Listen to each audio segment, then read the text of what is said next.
어둠 속 헤매이던 내 영혼 갈 길 몰라 방황할 때에 주의 십자가 영광의 그 빛이 나를 향해 비추어 주셨네. 11월 14일 주일 예배 하나님께 올려드립니다.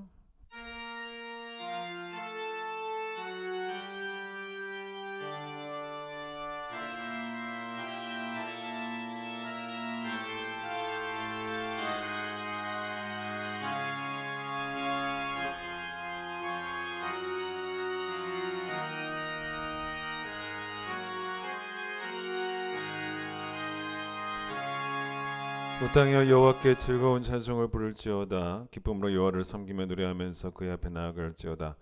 감사함으로 그의 문에 들어가며 찬송함으로 그의 궁정에 들어가서 그에게 감사하며 그의 이름을 송축할지어다. 아멘.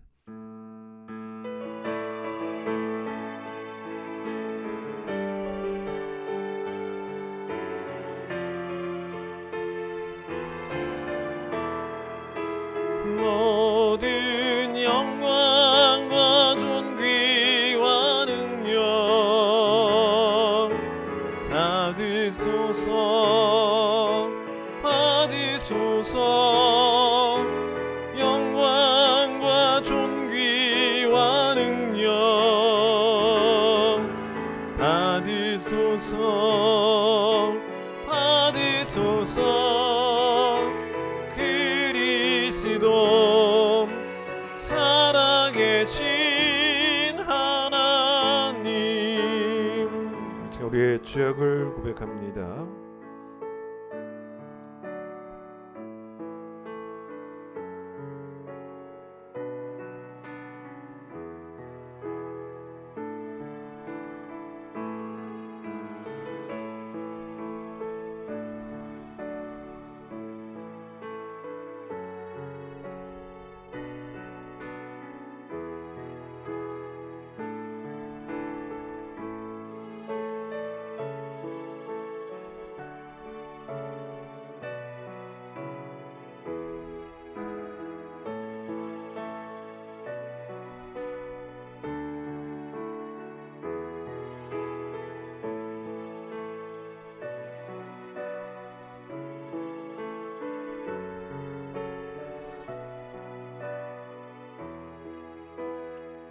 여호와는 긍휼이 많으시고 은혜로우시며 노하기를 더디하시고 인자하심이 풍부하시도다. 우리의 죄를 따라 우리를 처벌하지는 아니하시며 우리의 죄악을 따라 우리에게 그대로 갚지는 아니하셨으니 이는 하늘이 땅에서 높음같이 그를 경외하는 자에게 그의 인자하심이 크심이로다.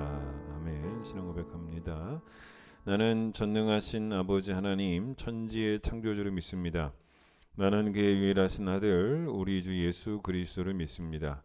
그는 성령으로 잉태되어 동정녀 마리아에게서 나시고 본디오 빌라도에게 고난을 받아 십자가에 못 박혀 죽으시고 장사된 지 사흘 만에 죽은 자 가운데서 다시 살아나셨으며 하늘에 오르시어 전능하신 아버지 하나님 우편에 앉아 계시다가 거기로부터 살아있는 자와 죽은 자를 심판하러 오십니다. 나는 성령을 믿으며 거룩한 공교회와 성도의 교제와 죄를 용서받는 것과 몸의 부활과 영생을 믿습니다. 아멘. 250장입니다.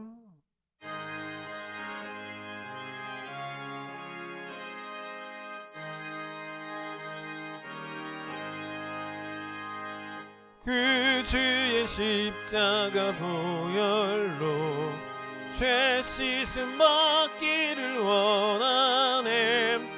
내 죄를 씻으신 주 이름 찬송합시다. 찬송합시다. 찬송합시다. 내 죄를 씻으신 주 이름 찬송합시다.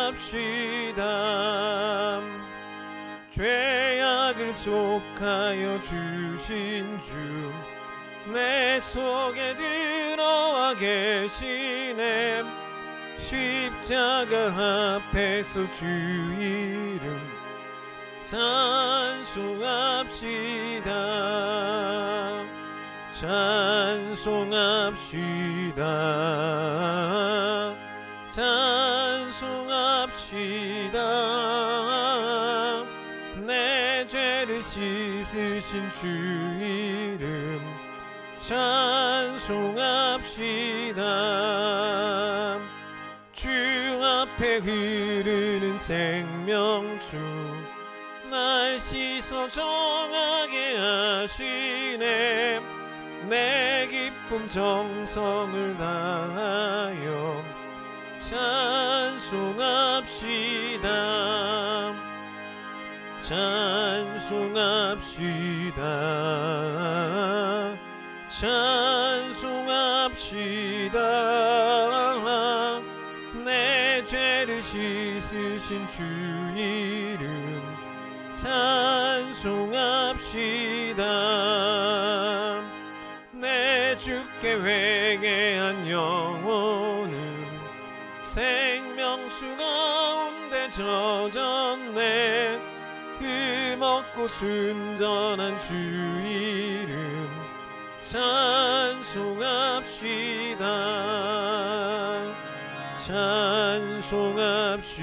찬송합시다.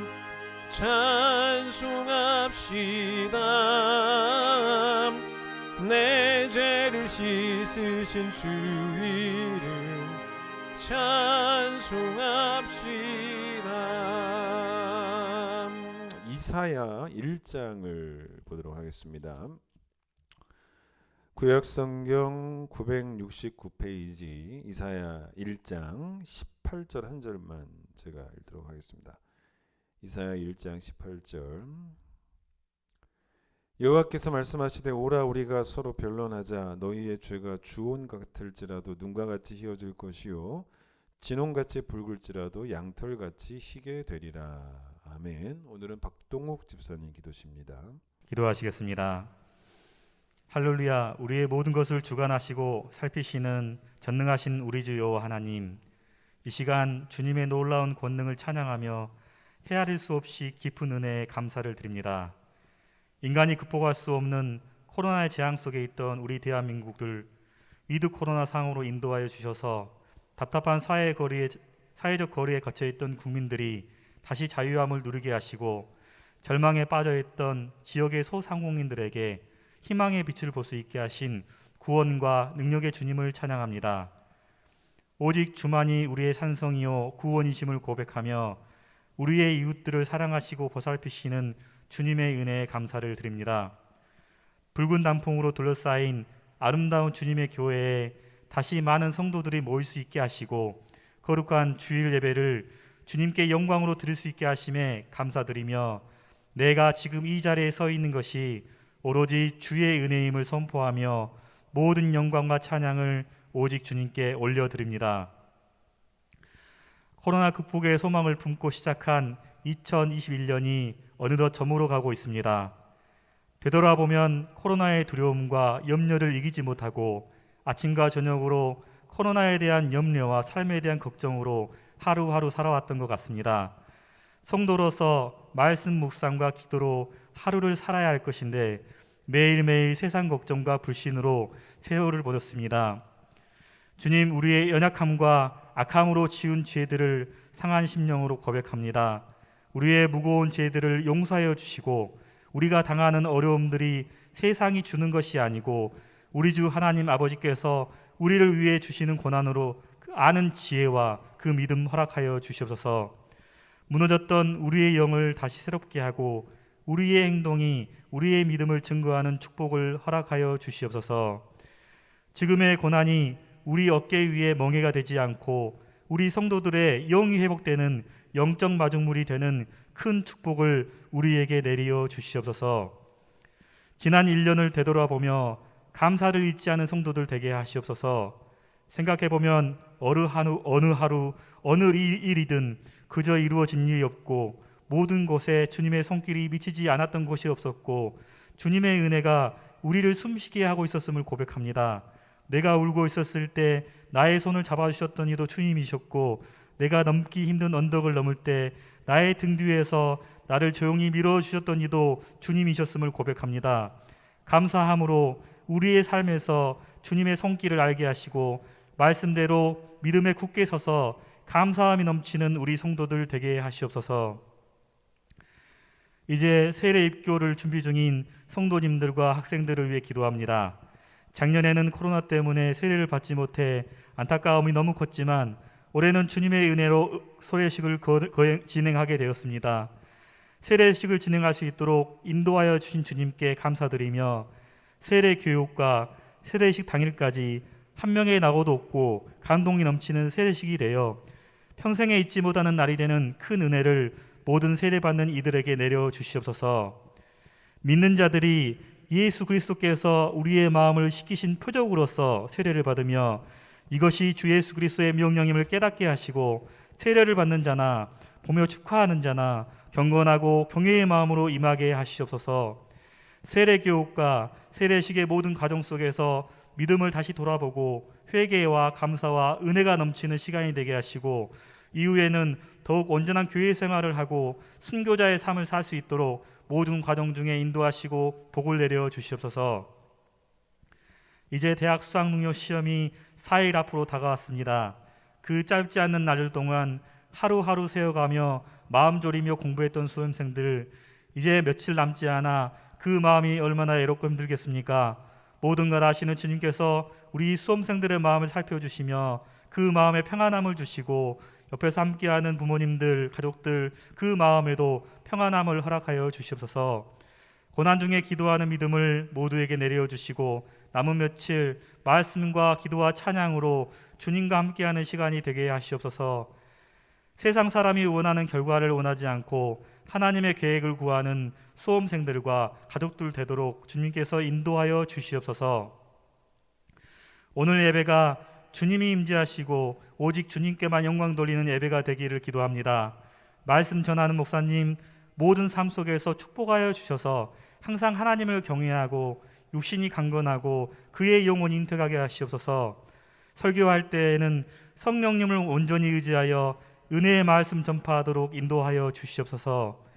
현장에서와 온라인으로 예배드리는 모든 성도들이 전파되는 그 말씀과 하나 되게 하시고 말씀에 거듭난 성도들이 믿음으로 세상을 넉넉히 이기며 세상 가운데 하나님을 선포하는 온전한 하나님의 자녀들이 되게 하시옵소서. 현장 예배와 온라인 예배 준비하는 수고하는 모든 성도들 함께 준비하는데 어려움 없게 하시고 변함없는 열정으로 헌신하며 하나님을 향한 사모함이 함께하는 큰 축복 허락하여 주시옵소서.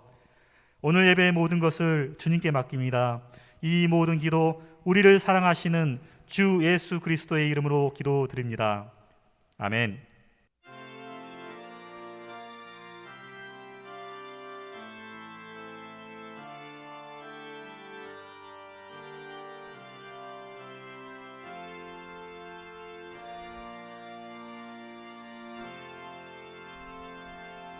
봉헌하겠습니다.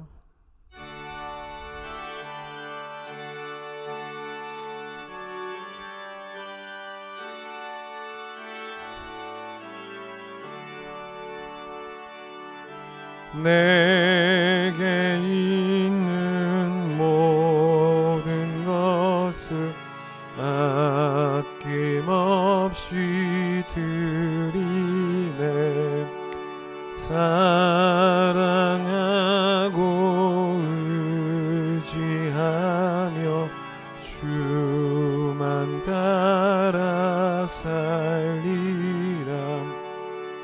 주께 드리네. 주께 드리네. 사랑하는 그 주 앞에 모두 드리네. 아멘. 하나님을 예배합니다. 또 예배할 때 우리는 참 행복합니다. 오늘도 하나님이 기뻐하시는, 하나님이 받으시는 온전한 예배를 드리는 우리 모든 성도들 되기를 원합니다.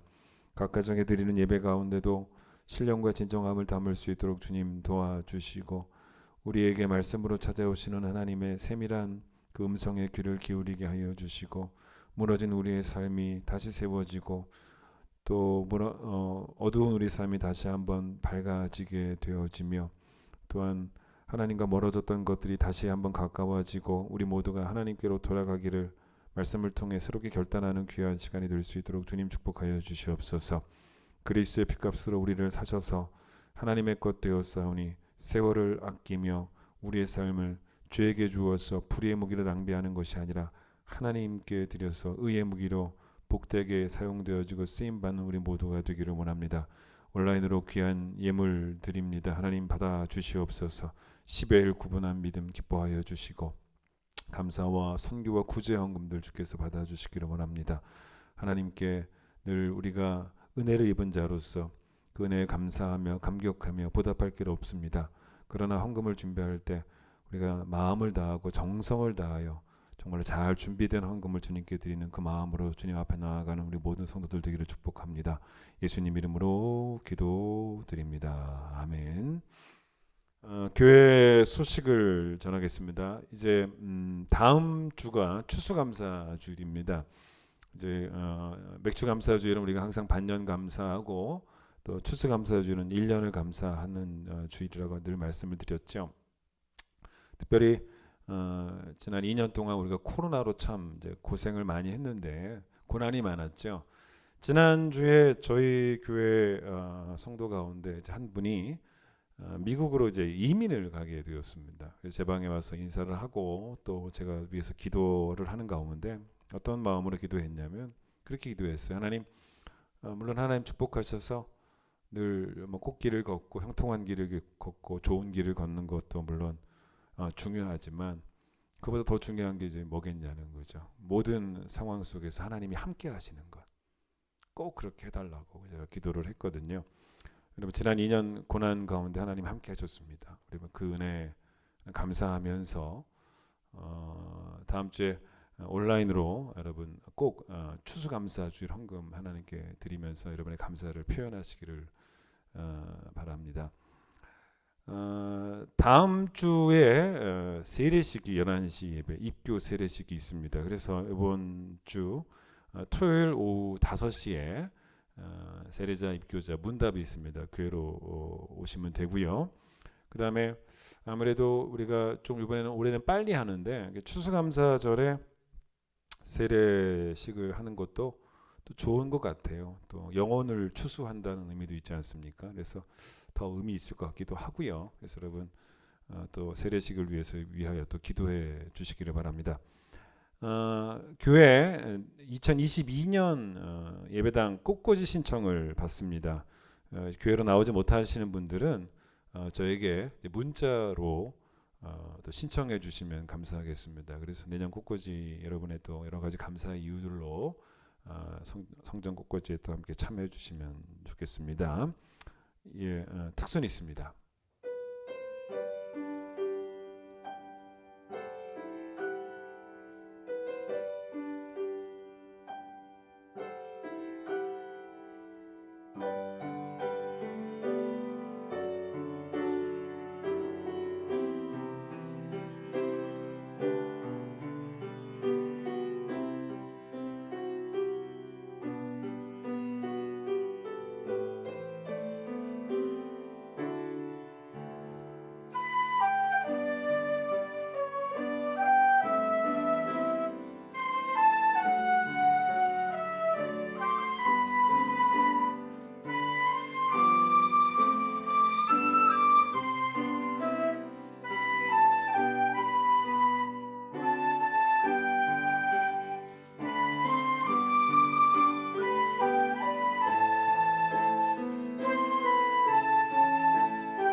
예, 우리 찬양하는데요. 오늘은 은혜 아니면이라는 찬양인데 이거는 이제 주로 교회 성가대, 찬양대가 많이 부르는 찬양이죠. 우리 함께 아주 좋은 가사입니다.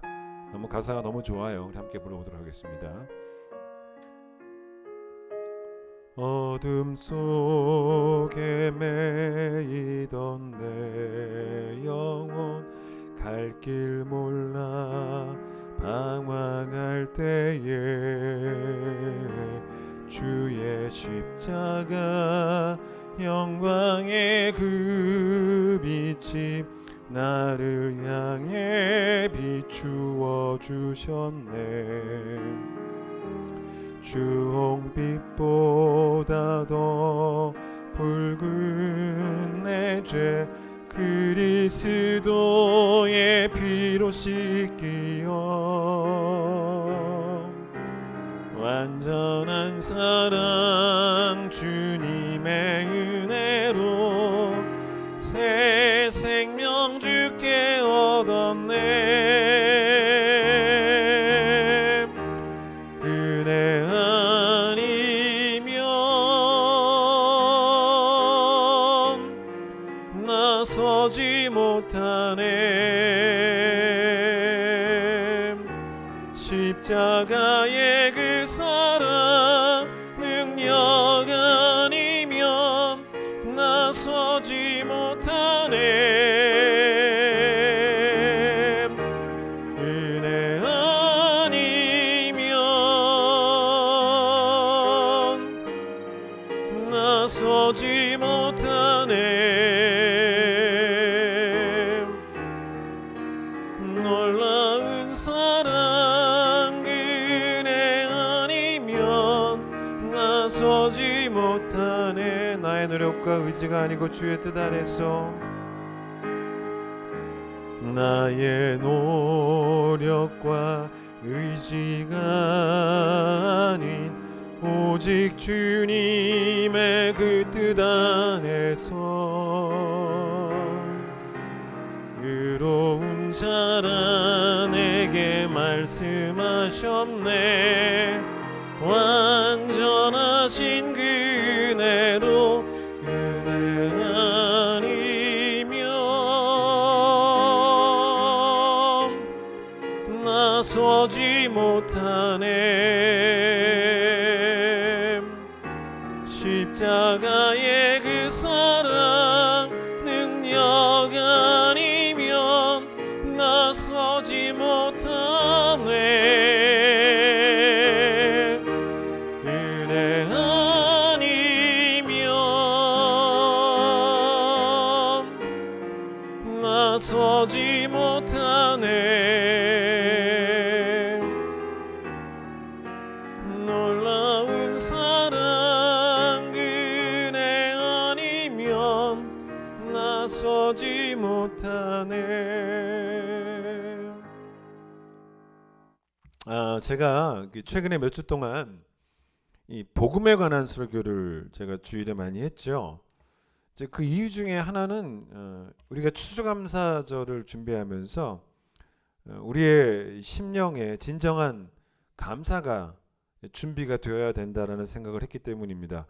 물론 모든 게 다 하나님의 은혜이기 때문에 모든 것 감사해야 하지만 그래도 가장 중요하고 가장 큰 감사는 복음에 대한 감사잖아요. 바울이 갈라디아서 6장 14절 여러분 잘 아시죠? 자기의 유일한 자랑은 십자가라고 했습니다. 그 말은 자기의 십자가의 그 복음, 자기에게는 이 십자가의 복음이 자기 인생에서 최고의 감사의 이유라는 것입니다. 그 자랑은 감사하니까 자랑이 나오는 거죠. 다른 종교들은 다 가짜잖아요. 근데 왜냐하면 결국 다른 종교들은 왜 가짜냐면 자기를 자랑하게 만드는 종교입니다. 오직 기독교에만 예수 그리스도의 십자가를 자랑하게 만드는 그런 힘이 있죠. 결국 여러분 이것은 다른 종교에는 은혜의 개념이 없다라는 거고 기독교에만 은혜의 개념이 있다는 거예요. 그러니 세상 사람들이든 아니면 다른 종교 사람들이든 간에 감사를 할 수가 없는 거예요. 왜냐? 은혜를 모르는데 어떻게 감사를 하겠습니까? 물론 여러분 사람들끼리 뭐 서로 고마워하는 그런 감성은 있을 수가 있을지 모르겠지만 하나님께 감사하는 믿음은 세상의 무신론자들에게는 당연히 없는 것이고 또 다른 종교의 사람들에게도 없단 말이에요. 다른 종교의 신은 다 이제 가짜 신이고 또 그 다른 종교의 그 기본 프레임 자체가 뭐냐면 자신의 성취를 자랑하는 프레임이에요. 원래 사람들은 그 자기 자랑을 좋아합니다. 근데 자기 자랑은 결국 뭐냐면 하나님으로부터의 독립이에요. 그러니까 자기는 뭐 신의 은총 같은 것 평생 동안 받은 적 없다는 거죠. 그러나 자신에 대한 신뢰가 정말 강한 사람은 결국 늘 자기 자랑밖에 못하고 또 이런 사람은 결국 뭐까지 자랑하냐면요. 성경에 나온 것처럼 내일을 자랑해요. 그래서 잠언 27장 1절에 뭐라고 말하냐면 너는 내일 일을 자랑하지 말라. 하루 동안에 무슨 일이 일어날는지 너가 알 수 없다라고. 그러니까 우리가 요즘 많이 부른 이제 은혜라는 찬양 여러분 아시죠? 아침 해가 뜨고 저녁에 노을 모든 것이 다 은혜라고 그 찬양에 아침 해가 뜨고 저녁에 노을이 지는 것 그 모든 순간이 당연한 것 아니고 다 은혜다라는 그런 이 감성을 또 이 믿음을 세상은 이해 못하잖아요. 내일도 아침 해가 뜨고 내일도 내가 아침 해와 함께 잠자리에서 일어나서 새 하루를 시작하게 될 것이라고 우리가 과연 그 내일을 자랑할 수 있겠냐는 거예요. 과연 그럴 수 있을까요? 여러분 성경 말씀이 맞아요. 하루 동안에 무슨 일이 일어날는지 우리는 정말 몰라요. 우리는 오늘 죽을 수도 있어요. 그러니 우리는 내일을 자랑하지 못해요. 우리는 늘 그래서 은혜에 의존해야 되고. 그런데 이제 세상 사람들은 내일을 자랑하잖아요. 은혜를 믿지 않으니까. 그리고 우리는 은혜를 믿으니까 내일 일을 자랑할 수 없는 것이고 우리는 은혜를 믿으니까 그렇기 때문에 오늘 이 순간에 십자가만 자랑하며 하루하루를 살아가는 게 맞는 거예요. 요즘 젊은 사람들이 뭐 하는 말 가운데 어떤 것에 진심이다라는 뭐 진심인 사람 그런 표현들을 많이 쓰더라고요. 그러니까 어떤 것에 완전히 빠져 있고 또 완전히 막 올인하고 거기에 그냥 다 몰두하는 그런 걸 이제 요즘은 또 이렇게 뭐 진심인 사람 뭐 그렇게 표현하더라고요. 뭐 정말 고기 좋아하는 사람들 막 고기 하면 막 그냥 정신 나가는 사람들 고기에 진심인 사람들이라고 또 하기도 하고 골프 막 푹 빠져 있으면 정말 골프에 진심인 사람들, 주식에 빠져 있으면 뭐 주식에 진심인 사람들, 프로야구에 빠져 있으면 프로야구에 진심인 사람들, 뭐 글 쓰는 것에 빠져 있으면 뭐 글 쓰는 것에 진심인 사람들, 뭐 그런 표현들이 있어요. 그래서 이 요즘 시대의 표현대로 한다면 바울은 어떤 사람이냐면 여러분 바울이 어떤 것에 진심이었겠어요? 바울은 딱 한 가지예요. 진짜 성도죠. 다른 데 관심이 없어요. 딱 하나. 어디에? 복음에 진심인 사람. 다른 것에 관심이 없어요. 오직 복음에만. 그러다 보니 복음에만 관심이고 복음에만 진심이니까 바울은 그냥 맨날 십자가만을 자랑했다는 겁니다. 왜냐? 십자가 위에서 예수께서 날 위해 흘리신 그 피, 그 보혈이 복음이잖아요.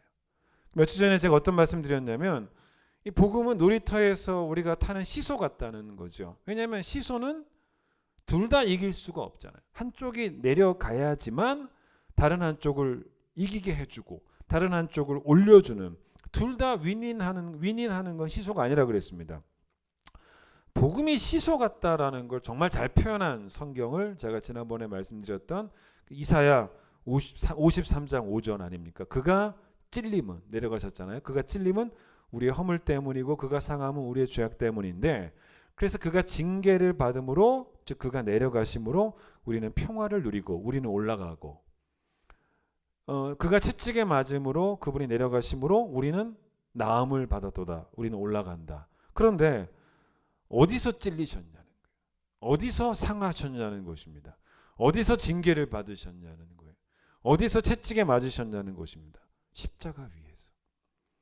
그래서 찔리셔서 보혈을 흘리셨고 상하셔서 보혈을 흘리셨고 징계를 받으셔서 보혈을 흘리셨고 채찍에 맞으셔서 보혈을 흘리셨단 말이에요. 그래서 우리가 살아났어요. 우리가 생명을 얻었습니다. 새 생명을 얻었어요. 그러니 바울은 이 복음에 십자가의 진심인 사람이 될 수밖에 없었던 오늘 우리가 찬양했지만 주의 보혈 능력이 또다. 근데 사실 여러분 이 보혈이라고 하는 단어는 보혈이라는 단어로 성경에 나오지는 않아요. 이 보자가 뭡니까? 한자로 보배로울 보자, 보배할 때 보자죠. 혈이 피혈입니다. 가톨릭에서는 보혈이라고도 하고요, 또 성혈이라고도 하더라고요. 그 거룩한 피라는 거예요. 근데 사실 성경에 보혈이 나오긴 나와요. 어디 나오냐면 베드로전서 1장 19절 나중에 찾아보세요. 거기 뭐라고 나오냐면 그리스도의 보배로운 피라고 나옵니다. 그렇게 나오긴 해요. 그러니까 그걸 줄여서 우리가 보혈 이렇게 말하는 건데, 사실은 그냥 피라고 하기에는 그 피가 너무 귀하잖아요. 그 피가 너무 능력이 있잖아요. 너무 귀하고 능력이 있으니까 그 피가 우리를 살렸잖아요. 그러니 이제 보배로운 피, 보혈이라고밖에 할 수 없었던, 십자가는 우리가 씻김 받은 장소잖아요. 씻김을 받았다라는 것은 기독교의 표현대로라면 다시 태어나는, born again, 거듭나는 거예요. 그러니까 십자가는 어떤 곳이냐면 내가 다시 태어난 장소예요. 그러니 보혈이 우리의 찬송의 주제고 십자가가 내 자랑의 대상인 것은 너무 당연한. 자, 오늘 이 본문을 먼저 이야기하기 전에 일단 신약으로 갔다 오겠습니다. 로마서 5장을 한번 펴보십시오. 로마서 5장에 보시면 그 12절부터예요. 12절부터 보시면 이제 소제목에 아담과 그리스도라고 말해서 로마서 5장에서 아담과 그리스도를 비교를 합니다. 그런데 이건 또 어디 나오냐면, 여긴 좀 길게 나오고요, 좀 짧게 나오는 거는 좀 이따 볼 거예요. 고린도전서 15장이에요. 거기도 그리스도와 아담을 이제 비교를 하게 되어집니다. 근데 오늘 이제 일단 우리가 어디를 보냐면 19절을 보세요. 19절 한번 같이 읽어보게. 여러분 가정에서 읽으세요. 같이 읽어보겠습니다. 시작. 한 사람이 순종하지 아니함으로 많은 사람이 죄인 된 것 같이 한 사람이 순종하심으로 많은 사람이 의인이 되리라라는 이런 말씀이 이제 나옵니다. 여기서 처음에 말한 한 사람이 누구겠습니까? 아담이죠. 근데 아담의 불순종으로 아담도 죄인 되었지만 아담의 후손인 모든 인류가 이제 태어날 때부터 다 죄인으로 태어나게 되었다는 거죠. 그런데 한 사람의 불순종으로 모두가 죄인 되었지만, 그다음 보세요. 한 사람의 순종하심으로 많은 사람이 의인이 되었다고 말할 때 두 번째 말하는 한 사람은 바로 누구냐면 예수 그리스도죠. 예수 그리스도의 순종하심으로 우리가 의롭게 되었다는 건데, 자, 비교해 볼까요? 아담은 어땠습니까? 자기를 높였어요. 자기가 하나님처럼 되려고 뱀의 유혹에 넘어가서 선악을 알게 하는 그 열매를 먹은 거죠. 그런데 여러분, 이런 아담의 행동으로 말미암아 우리 지난 종교개혁줄에 말씀드렸던 것처럼 우리가 결국 뭐가 되냐면 전적 타락, 그렇죠? 전적으로 타락한 그런 존재로 이제 이 땅에 태어났다는 것입니다. 그런데 이 아담의 행동이 우리에게 준 결과와 예수님의 행동이 우리에게 준 결과는 180도 달랐다는 거죠. 예수님은 아담 같지 않으셨다는 거예요. 자, 아담은 자기를 높였다면 예수님의 행동은 뭡니까? 예수님은 오히려 자기를 낮추셨잖아요. 아담은 하나님도 아닌데 하나님처럼 되려고 자기를 높였지만, 예수님은 하나님이신데, 하나님의 아들이신데 사람의 몸을 입는 비천함을 선택하셔서 낮아지신 거예요. 그 행동, 그게 우리를 살렸다는 겁니다. 그 비천함의 극치가 뭔지 아세요? 십자가예요. 십자가입니다. 예수님의 그 비천함의 극치는 하늘 보좌에 계셔야 되는 분이 마국간에 태어나신 게 아니에요. 예수님의 비천함의 극치는 세상을 창조하신 분이 아버지 요셉에게 목수의 기술을 배워서 집에서 의자나 만드시고 계시고 집에서 책상이나 만드셨던 그 어린 시절이 아니라는 거예요. 예수님의 비천함의 극치는 하나님 우편에 계셔야 되는 분이 공생의 기간 동안 여우도 굴이 있고 공중의 새도 거처가 있지만 머리 들 곳조차 없었던 그 3년의 불편함이 예수님의 비천함이 아니에요. 예수님의 비천함의 극치는 아무 죄도 없으신 분이 우리를 대신하여 죄가 되셔서 십자가 위에서 날 대신하여 머리에 가시관이 박히고 허리가 창에 찔리셔서 모든 피를 다 쏟아내시고 죽으신 대속의 현장, 십자가예요. 비천함의 극치예요. 이게 바로 뭐냐면 예수님의 순종하심이에요. 하나님 아버지에게 어떻게 순종하셨는지 말하잖아요. 성경이 빌립보서 2장 8절 들어보세요. 사람의 모양으로 나타나사 자기를 낮추시고 죽기까지 복종하셨으니, 죽기까지 순종하셨으니, 그게 바로 뭐예요? 곧 십자가의 죽으심이라. 그러니까 십자가는 예수님의 순종의 자리예요. 순종의 현장입니다. 그 결과 우리가 살았잖아요. 우리가 나음을 입었지 않습니까? 우리가 하나님과의 평화를 얻었습니다. 우리가 천국을 얻고 영생을 얻었던 한 사람 아담의 행동의 결과는 사망이지만 한 분 예수 그리스도의 행동의 결과는 영원한 생명. 여러분 이렇게 생각해 보겠습니다. 조그만하게 집에 만약에 조그맣게 불이 났다고 생각해 보세요. 불의 힘이 만만치 않죠.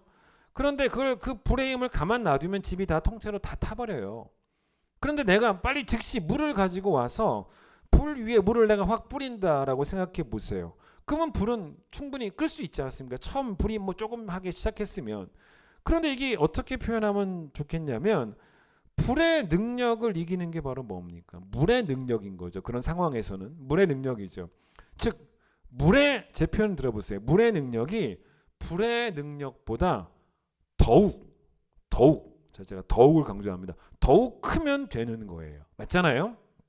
내일부터 이제 수능 기도회를 합니다. 제가 광고를 안 했군요. 여러분 수능생들을 위해서 기도해 주시고, 수능생들이 이제 목요일 날 시험 보니까 내일 하고 이제 모레 이틀 동안 저녁 8시에 수능 기도를 하고 수요일 6시에 또 안수 기도도 합니다. 그런데 이제 내일부터 우리가 수능 기도회를 하는데, 수능 기도회를 할 때마다 단지 그 수능 시험을 위해서만 기도한 적이 없어요. 지금까지. 수능 이후의 대학 생활을 위해 늘 함께 기도합니다. 그 고등학교까지 교회 잘 나오다가 대학교만 들어가면 교회 안 나오는 그런 청년들이 너무 많잖아요. 그래서 여러분 늘 어떤 기도를 하게 되냐면, 청년들을 교회 밖으로 끌어내는 힘보다 그들을 교회 안에서 붙잡는 은혜의 힘이 더욱 강하기를 기도할 수밖에 없더라는 겁니다. 사실 여러분 중고등학교 때 문제가 있고 청년 때 문제가 있어요. 대학생 때죠. 그러니까 여러분 저는 뭐라고 보냐면 중고등학교 때의 문제는 학원이에요. 지금 요즘 보니까 그래요. 그 다음에 청년 때의 문제는 뭔지 아십니까? 그놈의 알바예요. 그놈의 알바. 여러분 사실 중고등학교 때 문제는 뭐냐면 주일날 학원 가지 않습니까? 학원 가느라고 아이들이 교회 못 와요. 그럼 여러분 교회가 아이들의 학원 시간에 방해되지 않도록 예배 시간을 조정해주고 맞춰주고 그런 비굴한 일은 안 한다는 거죠. 그런 친절함은 안 보입니다. 그건 친절이 아니라 애들을 망치는 거잖아요. 학원보다 100배, 1000배 중요한 것이 예배예요. 예배입니다. 좋은 대학에 들어갈 준비를 하는 것보다 훨씬 중요한 것이 중학교 때부터 고등학교 때부터 천국 백성답게 사는 거예요. 자, 대학생의 문제는 뭐라고요? 제가 죄송하게 그렇게 표현했지만 어쨌든 그래요. 그놈의 알바예요. 알바 때문에 교회를 못 간다는 거예요. 여러분 알바가 뭐 그렇게 중요합니까? 우리의 청년들 가운데 제 생각에는 당장이라도 돈을 벌지 못하면 굶어 죽을 수밖에 없는 가장인 그런 청년들이 있습니까? 한 명도 없는 것 같아요. 우리의 청년 가운데 생계를 위해서 알바를 하는 청년이 얼마나 있겠습니까? 여러분 설령 생계를 위해 알바를 하는 청년들이 있다고 해도 생계보다 중요한 게 예배예요. 예배입니다. 근데 여러분 보세요. 학원을 중요하게 여기는 마음을 이기는 게 뭡니까? 공부보다 우리 중고등학생들이 예배를 더욱 중요시 여기면 되는 거예요. 맞잖아요. 간단해요. 알바를 중요하게 여기는 마음을 이기는 게 뭡니까? 너무 쉽죠. 알바보다 예배만 더 중요하게, 예배를 더욱 중요하게 여기면 되는 거예요. 제가 지금 일부러 이렇게 비유를 든 건데 더욱이라는 말을 하려고 하는 것입니다. 자, 아담의 행동이 주는 효력은 뭐였습니까? 모든 사람의 사망이었어요. 그런데 예수 그리스도의 행동이 주는 효력은 뭐냐면 영생이에요. 우리도 다 사망할 수밖에 없는데 예수 그리스도의 행동이 있는 효력이 그걸 덮어버린 거죠. 그래서 여러분 그리스도가 아담을 덮어버린 거예요. 쉽게 말하면 그리스도의 사역이 아담의 행위가 가져다준 결과를 압도하면 되는 거예요. 이걸 어떻게 표현해 보겠습니까? 이게 바로 어떻게 성경에 표현되어 있냐면, 자 비교하죠. 자 이게 무슨 말이냐면, 자 비교해 볼까요? 범죄보다 더욱 큰 은혜의 효력이 범죄의 효력을 압도하면 돼요. 그게 이 본문에 나와요. 그래서 성경에서 여러분, 자 은혜와 동의어가 뭐냐면 선물이죠. 기억해 보세요. 따라서 범죄보다 더욱 큰 선물의 효력이 범죄의 효력을 삼키면 돼요. 압도하면 돼요. 어디 나오냐? 15절 보세요. 그러나 이 뭐는? 은사는, 비교하잖아요. 은사가 여러분 은혜입니다. 은사는 뭐 같지 않다? 범죄와 같지 아니하니, 곧 한 사람의 범죄를 인해서, 아담의 범죄죠. 많은 사람이 죽었어요. 그러나 이제 비교하는 거예요. 자 거기 중요한 단어 나오죠. 뭡니까? 압도하면 되죠. 그게 뭡니까? 더욱이란 단어죠. 압도하면 되는 거예요. 더욱 뭐가? 여기서는 또 두 가지 은혜를 말하네요. 하나님의 은혜와 또한 한 사람 예수 그리스도의 은혜. 그렇죠? 하나님은 어떤 은혜를 주셨습니까? 하나님은 아들을 십자가에 내주시는 은혜죠. 그럼 예수 그리스도는 어떤 은혜 주셨습니까? 자신의 생명을 십자가 위에서 버리신 은혜죠. 그 두 가지 은혜를 다 말하고 있죠. 여러분 그래서 이 두 가지 은혜가 여러분 뭘 압도하면 되냐면 범죄의 효력보다 더욱 크면 되는 거예요. 그게 여러분 15절 아니겠습니까? 그런데 여러분 뭐라 그럽니까? 다시 보세요. 15절 끝에 보세요. 이 범죄와 비교한 게 은혜도 있지만 끝에 보세요. 그리스도의 은혜를 말미암은 또 뭐예요? 선물이 더 압도하면 되는 거예요. 그런 이야기죠. 자 17절도 똑같아요. 한 사람의 범죄, 아담이죠. 한 사람의 범죄를 말미암아 사망이 그 한 사람을 통해서 왕노릇했지만 또 뭐가 나와요? 더욱이 있잖아요. 뭐가? 은혜와 의의 선물을 넘치게 받아서 은혜와 의의 선물이 범죄의 효력을 압도하면 되는 거예요. 그걸 말하고 있는 것입니다. 자, 이것과 같은 말씀이 어디 나오냐면 고린도전서 15장을 또 한번 펴볼까요? 신약 282페이지를 봐보세요. 너무 유명한 장이죠. 부활장입니다. 부활장은 복음을 설명할 때 두 가지로 설명을 합니다. 일단 3절 보세요. 내가 받은 것을 이제 너희에게 전하노니, 첫 번째 복음이에요. 이는 성경대로 그리스도께서 우리 죄를 위해서 십자가에 죽으시고, 첫 번째 복음 뭡니까? 십자가에 죽으신 것이 복음이죠. 그런데 여기서 말하는 또 두 번째 복음이 뭡니까? 4절 장사 지냄 받으셨다가 성경대로 사흘 만에 살아나셨고. 그러니까 여기서는 예수 그리스도의 십자가와 부활을 다 이야기하죠. 그러니까 예수 그리스도의 십자가의 그 사역이 부활로 완성이 되었다는 거죠. 자, 십자가에서 예수께서 보혈을 흘리시고 죽으셨는데 만약 부활하지 못하셨다면 그건 보혈이 아니에요. 그 피는 아무 효력이 없어요.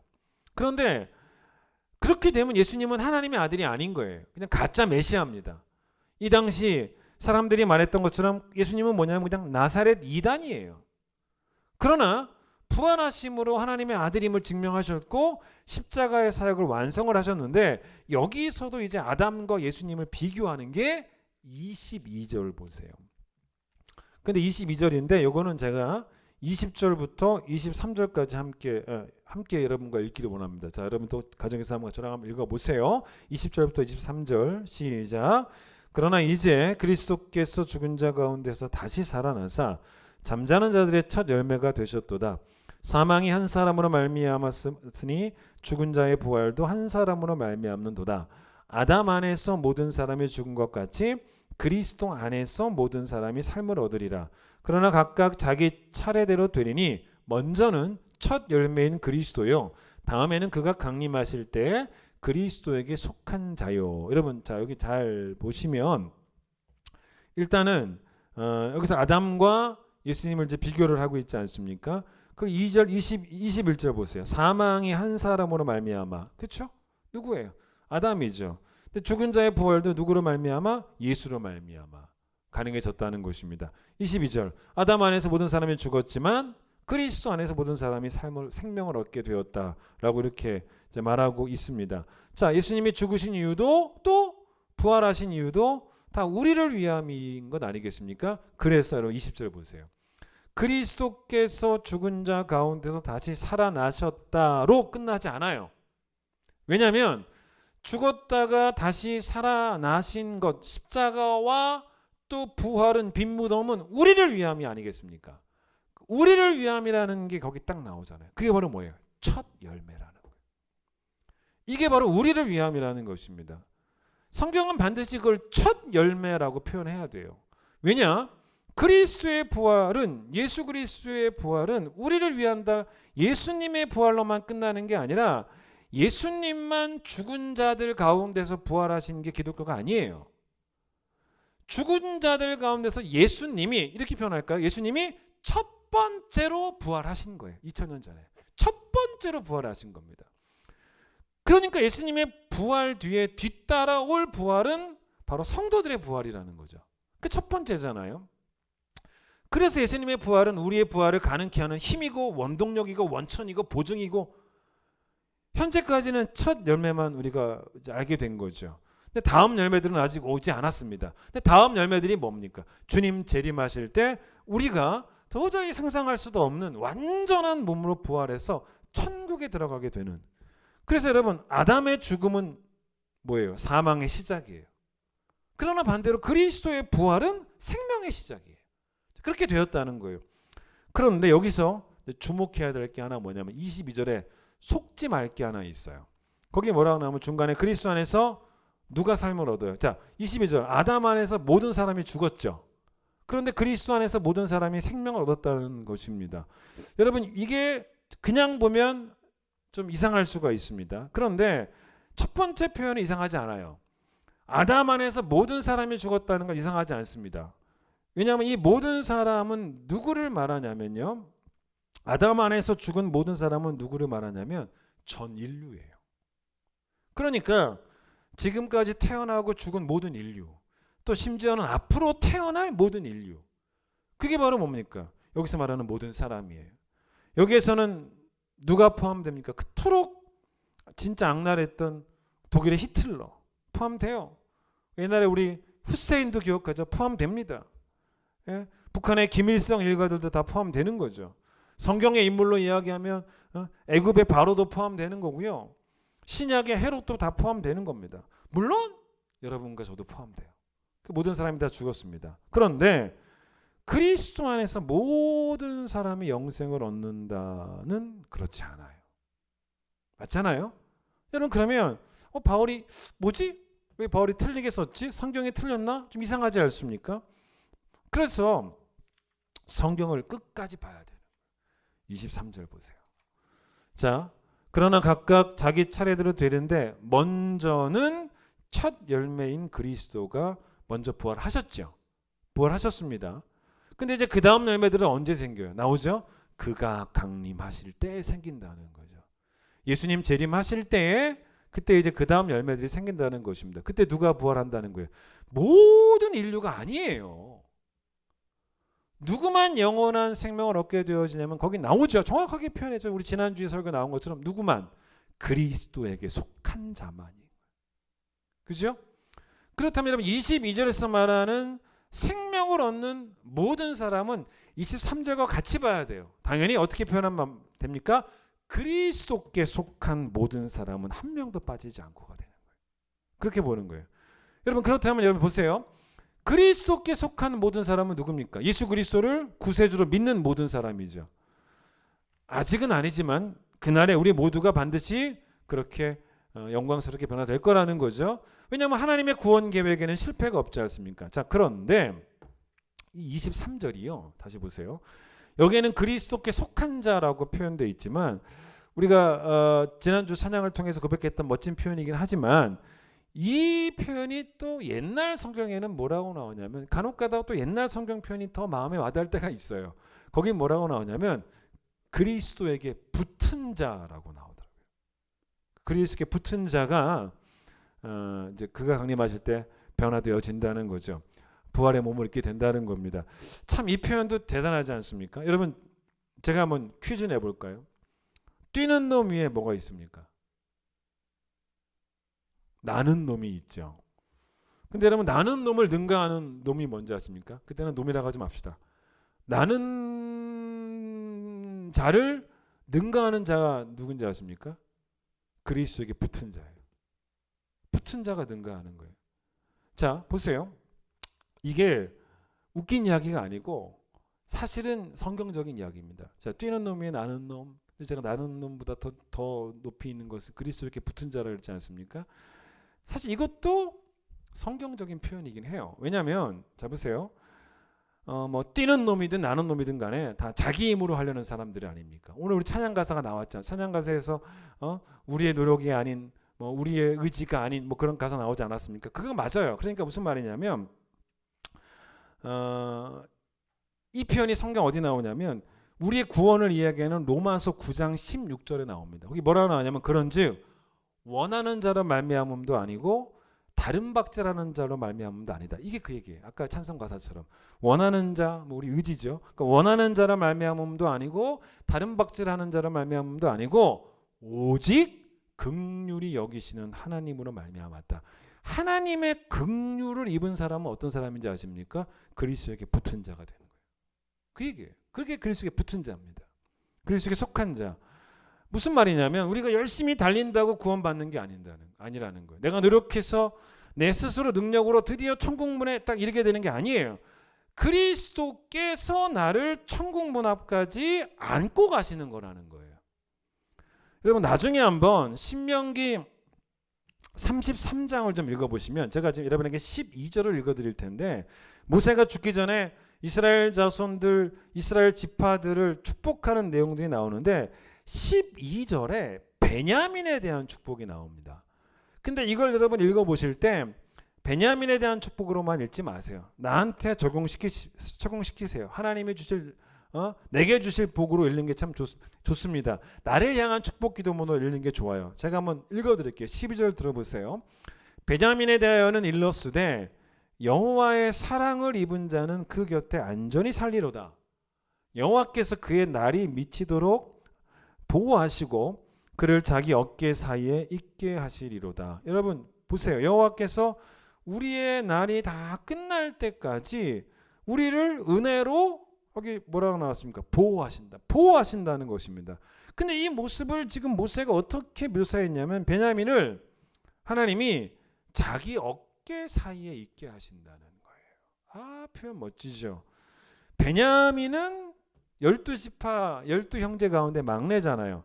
막내가 사랑받는 모습을 한번 생각해 보세요. 저희 집도 누님 둘 있고 제가 이제 막내였는데 제가 생각해 봐도 저희 집은 약간 차별 대우는 있었던 것 같아요. 그러니까 아들이라고도 잘해주시는 뭐 그런 게 좀 있었던 것 같긴 해요. 여러분 그런데 놀이동산에 가서 아빠가 이제 애들을 데리고 왔는데 막내가 있다면 조그만 막내가 잘 못 걷는 아니면 뭐 초등학교 좀 되게 저학년인 그런 막내가 있다면 아빠들이 어떻게 할 수도 있습니까? 그 막내를 아빠가 어깨 사이에 있게 하는 사랑을 보이기도 하죠. 그게 바로 뭡니까? 두 가지 상상할 수 있을 것 같아요. 어깨 사이에 있게 한다는 거는 목마를 태우는 걸 수도 있고요. 또 등에 업고 다니는 것일 수도 있어요. 그게 긍휼이에요. 아무것도 안 하잖아요. 그게 붙은 자예요. 그게 그리스도께 속한 자고 하나님께 속한 자입니다. 붙어 있잖아요. 아무것도 안 하지 않습니까? 예? 그래서 여러분 우리의 구원이 안전해요. 왜냐? 우리의 구원은 실패가 없는 이유가 우리는 예수께 붙어 있기 때문이에요. 나와 있지 않습니까? 날 위해 대신 보혈을 흘리시고 날 위해 부활하신 예수님의 등에 업혀서 아니 목마 타고 천국까지 가게 된다는 겁니다. 이걸 여러분 요한복음 15장에서는 예수님이 어떻게 표현하셨냐면 나는 포도나무다. 너희는 가지다. 근데 가지가 내게 안 붙어 있으면 나무한테 안 붙어 있으면 열매를 못 맺는다. 절대로 스스로 열매를 맺을 수 없으니 반드시 나무에 붙어 있어라. 구원의 열매는 붙어 있어야 된다. 그래서 나를 떠나서는 너희가 아무것도 못한다. 그게 요한복음 15장 아니겠습니까? 그러니까 구원의 열매가 우리 업적이 아니에요. 우리 노력, 우리의 의지 아니에요. 하나님의 뜻, 하나님의 긍휼, 그리스도의 긍휼, 그리스도의 사랑, 그리스도의 은혜, 선물, 그리스도에게 속한 자, 그리스도에게 붙은 자, 그래서 구원의 열매를 얻게 된다는 거예요. 그걸 하셔야 돼요. 골로새서 3장을 보겠습니다. 바로 좀 뒤로 넘어가 보세요. 골로새서 3장 보시면 326페이지 2절부터 4절까지 또 우리 한번 같이 읽어보겠습니다. 2절부터 4절 시작. 위의 것을 생각하고 땅의 것을 생각하지 말라. 이는 너희가 죽었고 너희 생명이 그리스도와 함께 하나님 안에 감추었음이라. 우리 생명이신 그리스도께서 나타나실 그때 너희도 그와 함께 영광 중에 나타나리라. 아주 또 귀한 말씀이 나옵니다. 여러분 거기 3절에 너희가 죽었고 라는 말을 잘 이해하셔야 돼요. 이 말은 죄로 인해 죽었다라는 말이 아니에요. 비참한 상태로 남아있다라는 말이 아닙니다. 이건 좋은 말이에요. 우리의 옛사람이 죽었다는 거예요. 아셨죠? 이전 것 지나가고 보라 뭐가 되었다는 거예요? 새 것이 돼. 이전 것 죽었다는 거예요. 새 것 되었다는 것입니다. 즉 그래서 세상에 대해서 죽었다는 거예요. 왜냐? 이거를 왜 그렇게 해석을 해야 되냐면 2절을 보세요. 2절과 함께 가야 되는 거예요. 위의 것 생각하고 땅의 것 생각하지 말아라. 여러분 위의 것은 누가 생각할 수 있습니까? 구원받은 사람들이. 그러니까 여러분 구원받지 못한 사람들이 위의 것 생각하지 못합니다. 우리가 죄로 인해 죽은 정말 그런 죄로 인해 죽은 상태라면 위의 것 생각을 할 수가 없어요. 그러니까 여러분 위의 것 생각하라는 말은 누구한테 하는 거냐면 죄로 인해 죽은 자들이 아니라 세상에 대하여 죽은 자. 새 사람 된 사람들. 그게 좋은 의미입니다. 그리고 보세요. 아직 주의 재림이 나타나지 않았기 때문에 우리의 영생은 우리의 구원의 열매는 아직 나타나지 않고 감추어져 있죠. 그걸 3절 보세요. 바울이 뭐라 그러냐면 하나님 그리스도와 함께 하나님 안에 감추어져 있다라는 표현을 합니다. 예를 한번 들어보겠습니다. 여러분 뭐 부부끼리 선물 하시죠. 생일날. 근데 여러분 부부끼리 선물할 때 어떻습니까? 그 선물을 생일날 이제 주려고 물론 게으른 남편은 생일날 사는 사람도 있겠지만 좀 부지런한 남편은 미리 사둘 수는 있잖아요. 미리 사두고 이 선물을 생일날 이제 줘야 되니까 그걸 또 보통 남자들이 그렇습니까? 내가 선물을 사놨는데 그날 줄게 이러면 약간 서프라이즈가 안 되잖아요. 그러니까 일단 선물을 사놓고 감춰둬야죠. 감춰뒀다가 이제 생일 되는 날 이제 서프라이즈하게 이제 주는 게 멋지죠. 그런데 선물이 준비가 돼 있지도 않을 때 감춘다는 말은 의미가 없잖아요. 선물이 없다는 건 감출 것도 없다는 거예요. 여러분 우리의 구원은요 하나님의 뜻이에요. 하나님의 결정입니다. 하나님의 원하심입니다. 바뀌지 않아요. 우리의 영생은 아직 결정되지 않은 실제하지 않은 그런 허상이 아니에요. 하나님은 여러분과 저의 구원을 영생을 결정하셨고 그래서 그 영생을 이미 감추고 계신 거예요. 감춘다고 나왔지 않습니까? 언제까지? 4절. 언제까지? 그리스도께서 나타나실 때까지 감춰두셨다는 것입니다. 맞잖아요? 그래서 3절이 말하는 이 감춰두었다라는 걸 저는 두 가지로 생각해 볼 필요가 있다고 봅니다. 첫 번째는 여러분이 예수님의 십자가의 부활로 얻게 되는 우리의 몸의 부활과 영생은 여러분이 생각하고 상상해 보세요. 빨리 한번 해보세요. 가장 좋은 거 상상해 보세요. 그걸 뛰어넘어요. 뛰어넘습니다. 절대로 여러분의 상상하는 정도가 아니에요. 그런 의미로서 감춰 있는 거예요. 신비하게 감춰 있는 것입니다. 또 다른 의미로 감춰 있다는 건 뭐냐면 우리의 구원을 하나님이 책임지시고 예수님이 재림하실 때까지 안전하게 보호하고 계신다는 거예요. 취소가 안 된다는 거예요. 근데 4절 보세요. 거기 뭐라 그래요? 우리의 생명이신 그리스도께서 나타나실 때까지. 그리스도는 길이요 진리요 생명이니까. 그래서 재림하실 때 우리가 영광 중에 몸의 부활을 입게 되는. 여러분 코로나로 우리가 이제 모이지 못하고 이제 온라인 예배를 드리지 않습니까? 그래서 여러분이 각 가정에서 유튜브로 예배를 드리면서 지금도 말씀을 듣고 계시는데, 근데 사실 온라인 예배로 충분하지 않은 이유가 있습니다. 왜 그러냐면, 여러분 이제 빨리 이제 교회로 오셔야 되는 그 이유 중에 하나가 뭐냐면, 깔뱅이 기독교 강요에서 참된 교회가 되려면 반드시 세 가지가 있어야 된다는 거예요. 그러니까 지금 우리가 온라인으로만 예배를 드리면 이 참된 교회를 이룰 수가 없어요. 자, 깔뱅이 말하는 세 가지가 뭐냐면, 첫 번째는 바른 말씀, 바른 복음의 선포가 설교자의 입을 통해서 늘 선포되어지는 교회가 되어야 한다는 것입니다. 여러분 그래서 오늘도 온라인으로 듣고 계시긴 해요. 근데 두 번째가 뭐냐면, 이 두 번째 때문에 더 그래요. 두 번째가 뭐냐면, 그리스도께서 제정하신 대로 성례전이 집행이 되어야 된다는 거예요. 근데 이 성례가 뭐냐면 두 가지입니다. 성찬식과 세례식입니다. 그다음에 세 번째가 뭐냐면, 반드시 교회에는 권징이 있어야 된다는 겁니다. 여러분 권징은 뭐냐면 죄 지은 자를 책망하고 벌하는 겁니다. 마치 우리나라에 사법부가 있어가지고 대한민국 되게 지키는 것처럼 교회에도 권징이 있어야 그런 사법적인 기능인 거죠, 쉽게 말하면.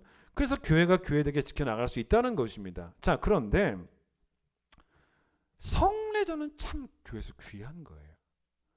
성례전이 귀한데 우리가 온라인으로만 만나면 성례전을 못 하잖아요. 여러분 성례전은 이제 아까 말씀드린 것처럼 성찬과 세례식인데, 성찬은 주의 살을 또 주의 피를 우리가 먹고 마시는 시간입니다. 근데 이거는 그냥 의미가 아니에요. 성찬을 어거스틴이 뭐라 그랬냐면 보이는 복음이에요. 보이는 말씀이에요. 그러니 깔뱅은 우리가 교회에 왔을 때 정말 교회가 교회 되려면 성도들에게 복음을 가슴 깊이 느낄 수 있도록 거룩한 수단과 거룩한 방법을 다 동원하는 교회가 제대로 된 교회라는 것입니다. 복음을 지금처럼 여러분 귀로 듣는 것, 그것도 중요하지만 성찬을 하면서 복음을 눈으로 보는 것도 중요하다는 거예요. 그게 예수님의 피를 상징하고 예수님의 살을 상징하니까 눈으로 보는 거 아니겠습니까? 극장을 왜 갑니까? 여러분 극장에 집에서 보는 것보다 더 돈 많이 드는데, 극장 가서 보는 영화는 집에서 보는 거하고 감동이 다르니까. 왜냐하면 청각과 시각의 스케일이 다르지 않습니까? 여러분 그런데 온라인으로만 예배를 진행을 하게 되면은요, 성찬식이 안 돼요. 작년에 성찬식 한 번도 못했고 올해도 못했습니다. 여러분 요즘 제가 최근에 알았는데요, 그런 게 있더만요. 인터넷 들어가 보니까 성찬 키트를 팔아요. 그래서 이게 뭔가 싶었더니 요거 그림 보세요. 이렇게 된 거예요. 그러니까 요거를 이제 교회에서 구입을 해서 여기 옆에다가 떡을 놔주라는 거예요. 떡을 놔주고 옆에 또 그 컵에다가는 교회에서 또 포도주를 담아서 그렇게, 그래서 요거 상자죠. 그걸 다시 접어서 각 가정마다 다 배달을 해주라는 거예요. 그래서 각 가정에서 온라인으로 예배 드리니까 그거 가지고 성찬식 하라는 거예요. 저는 그렇게 하고 싶진 않아요. 빨리 모여서 좀 하고 싶은 마음이 강해요. 제가 아는 청년이 저한테 자기네 교회 성찬식 한 이야기를 하는 거예요. 그 청년은 서울에 있는 어떤 교회를 다니는데, 그 청년부에서 청년 목사님이 성찬을 이렇게 하자고 했다는 거예요. 각 가정에서 자기가 떡을 준비하고 자기가 포도주를 준비해서, 그래서 온라인으로 다 모여서 성찬식 하자고 했다는 거예요. 저는 그렇게 하고 싶지 않아요. 저는 그러고 싶진 않아요. 저는 모여서 하고 싶어요. 여러분 코로나가 끝나도 그냥 계속 나는 그냥 온라인으로 예배 드렸으면 좋겠다, 그런 생각하시면 안 됩니다. 다음 주에 세례식 하지 않습니까? 세례식이야 그냥 마스크 쓰고 세례 받고 저도 세례 주면 되지만, 성찬식은 어쨌든 마스크를 살짝이라도 오픈을 해야 되니까, 먹어야 되니까 일단은 지금 못하고 있는 거예요. 코로나 때문에. 빨리 코로나가 종식돼서 빨리 예전처럼 성찬을 할 수 있도록. 여러분 성찬은 자주 하면 좋아요. 일단 우리 교회는 고난주간에 그러니까 부활주일 전주에 한번 하고요, 추수감사주일 전주에 하잖아요. 바로 오늘이죠. 여러분 근데 지금 못하고 있으니까 빨리 저는 그런 날이 와서 여러분이 이 교회를 다니면서 복음을 안 느낄래야 느낄 수가 없는, 왜? 귀로 듣고 눈으로 보니까. 여러분 말씀을 정리하면서 다른 은혜들로 물론 우리의 가슴도 뜨거워져야 되죠.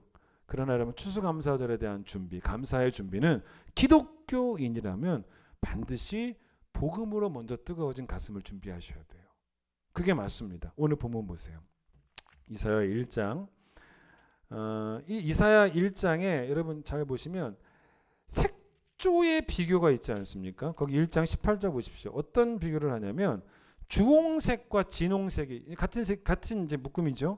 주홍색과 진홍색이 있고 이제 반대가 뭡니까? 희어진 양털같이 흰색이죠. 이렇게 바뀐다는 거죠. 자, 그런데 우리의 죄가 주홍색, 진홍색이라는 것입니다. 왜 우리의 죄를 이 붉은빛 또는 주홍색, 진홍색이라고 했을까? 좀 고민할 필요는 있어요. 왜 이렇게 표현했냐면 아마도 15절 보세요. 15절의 끝에 뭐라 그러냐면, 자 15절 제가 읽어볼게요. 너희가 손을 펼 때 내가 내 눈을 너희에게 가리고 너희가 많이 기도할지라도 내가 듣지 아니하리니 이는 너희의 손에 피가 가득함이라. 그러니까 이스라엘 백성들이 하나님 앞에 나와서 뭐 예배한다고 하는데 손으로 엄청나게 많은 죄를 지어서 피가 묻은 손으로, 아마 그래서 그런 의미로 죄악의 색깔이어서 피 묻은 손이어서 그래서 아마도 성경은 하나님은 주홍 같고 또 진홍 같다 그렇게 붉다라고 말씀하신 것 같아요. 그런데 우리의 손에 피가 가득해서 붉은 죄를 가지고 있지만 우리의 죄는 붉은색이지만 순결하신 예수님은 우리의 그 붉은 죄를 씻기 위해서 순결하신 붉은 피로 우리를 위해 십자가에 피 흘리셨다는 거예요. 그래서 우리가 씻겨져서 우리가 양털처럼 휘어졌다는 것입니다. 여러분 그리스도의 은혜가 평생 여러분과 저를 붙잡아 주실 것입니다. 은혜 아니면 우리는 서지 못해요. 그리고 저 천국에서도 그리스도의 은혜로 영원히 살게 됩니다. 다음 주 여러분 하나님께 감사헌금 드리실 때 진심을 다하세요. 전 재산 다 드린다고 해도 우리의 감사는 충분하지 않습니다. 감사를 헌금으로도 표현할 수 있는 것뿐이에요. 그런데 전 재산을 드리라는 말이 아닙니다. 반드시 진심을 드리세요. 진심을 담으세요. 부탁합니다. 다음 주에 헌금 드릴 때 헌금 봉투에 꼭 이렇게 다 쓰세요. 우리 모든 교인들이 날 구원하신 십자가를 자랑하며 드립니다. 날 구원하신 십자가를 자랑하며 드립니다. 그렇게 다음 주 하나님께 감사하기를 바랍니다. 찬양하겠습니다.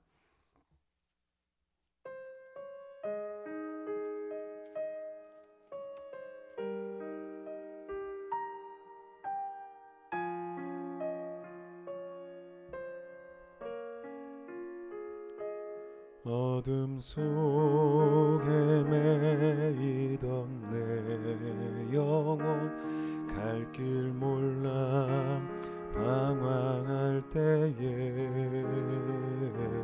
주의 십자가 영광의 그 빛이 나를 향해 비추어 주셨네. 주홍빛보다 더 붉은 내 죄 그리스도의 피로 씻기려 완전한 사랑 주님의 은혜로 새 생명 주께 얻었네. 은혜 아니면 나서지 못하네. 십자가의 그 사랑 능력 아니면 나서지 못하네. 은혜 아니면 나서지 못하네.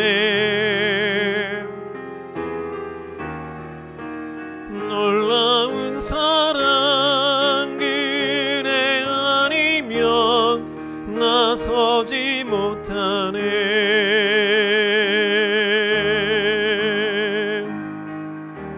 나의 노력과 의지가 아닌 오직 주님의 그 뜻 안에서 의로운 자라 내게 말씀하셨네. 완전하신 그 은혜로 은혜 아니면 나서지 못하네. 십자가의 그 사랑 능력 아니면 나서지 못하네. 은혜 아니면 나서지 못하네. 놀라운 사랑 그 은혜 아니면 나서지 못하네. 은혜 아니면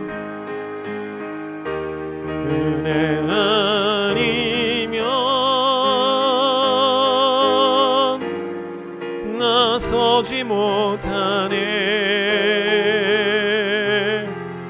십자가의 그 사랑 능력 아니면 나서지 못하네. 은혜 아니면 나서지 못하네.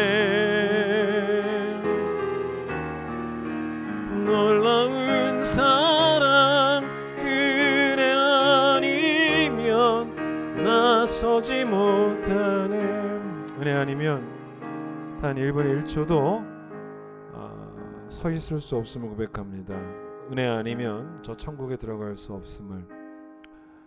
하나님께서 죄 많은 우리들을 하나님의 두 어깨 사이에 업고 우리를 천국까지 인도할 줄 믿습니다. 우리가 하나님께 속한 자 되어서 또 그리스도께 속한 자 되어서 그리스도가 다시 강림하실 때 아름답게 변화되어 천국 백성이 될 줄을 믿습니다. 사는 날 동안 우리가 평생 부를 찬송의 주제가 십자가의 보혈이 되게 하여 주시고 우리의 늘 자랑과 감사의 내용이 날 위해 죽으신 십자가와 다시 사신 부활하신 예수님 되게 하여 주시기를 소망합니다. 많은 것 다 감사해야 됩니다. 모든 게 다 은혜이기 때문에. 그러나 먼저 복음에 대한 감사로 추수감사 주일을 준비하는 우리 모두가 되게 하여 주시옵소서. 이제 예수님의 놀라우신 은혜와 하나님의 사랑과 성령의 역사심이 날 위해 십자가 죽으신 예수의 보혈을 평생 찬양하기 소망하는 우리 큰 기쁨의 모든 성도들 위해 함께 하시길 간절히 축원하옵나이다. 아멘.